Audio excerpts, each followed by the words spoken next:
Hello सखी सखीच kitchen मीनाक्षीमध्ये तुम्हा सर्वांचं खूप खूप स्वागत. आज मी नवरात्री स्पेशल उपवासाचे लाडू कसे बनवायचे ते दाखवणार आहे. त्याआधी तुम्ही आपल्या चॅनलमध्ये नवीन आलेले असाल किंवा अजूनही सबस्क्राईब केलं नसेल तर लाईक शेअर आणि सबस्क्राईब नक्की करा. सोबतच तिथे बेल आयकॉन किंवा घंटी येते ती सुद्धा प्रेस करा, म्हणजे मी टाकत असलेल्या नवनवीन आणि पारंपरिक रेसिपीज तुम्हाला ताबडतोब पाहता येतील.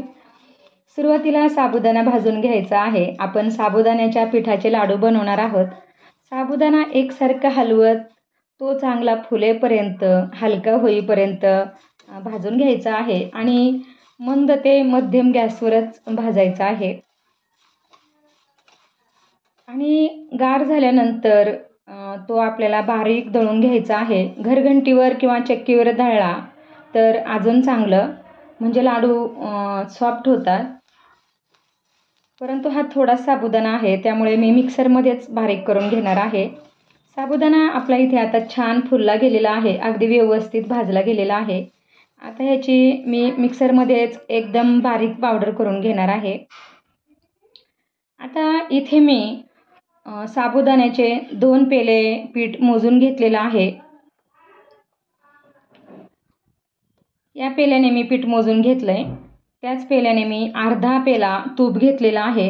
आणि सगळं तूप एकदम नाही घालायचं, सुरुवातीला अर्धच तूप घालून घ्यायचं आहे. आणि एकसारखं हलवत हलक्याशा गुलाबी रंगावर मंद ते मध्यम गॅसवरच आपल्याला हे भाजायचं आहे. आणि अजिबात करपू द्यायचं नाही.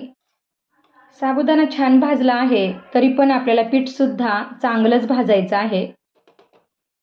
नवरात्री स्पेशल मी उपवासाची भाजणी आणि त्यापासूनचं थालीपीठ, आप्पे, उपवासाचे आप्पे अशा रेसिपीज टाकलेल्या आहेत. ते व्हिडिओसुद्धा तुम्ही नक्की पहा. इथे आपलं पीठ आता व्यवस्थित भाजायला सुरुवात झालेली आहे.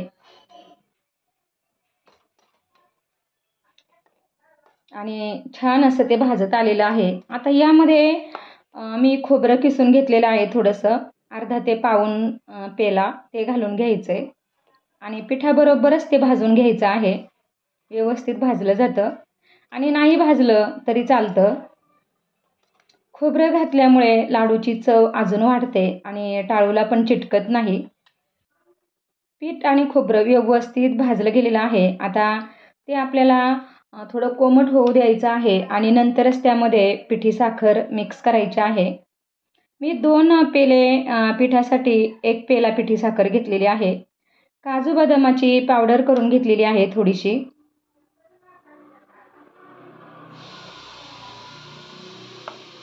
आता हे सगळं साहित्य आपल्याला व्यवस्थित मिक्स करून घ्यायचं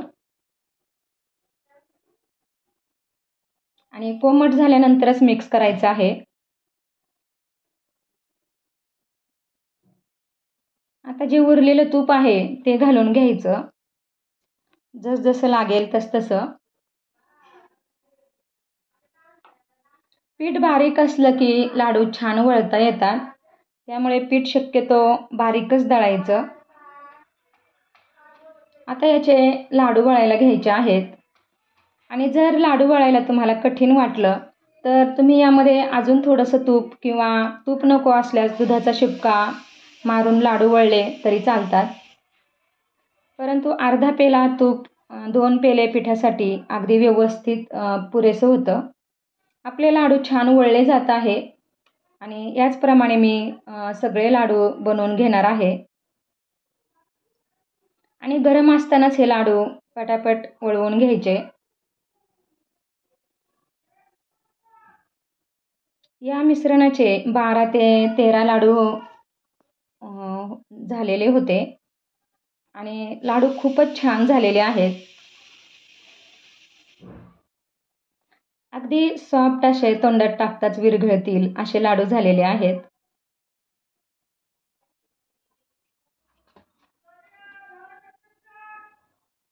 तुम्ही बघू शकता एकदम सॉफ्ट आणि खुसखुशीत असे लाडू झालेत.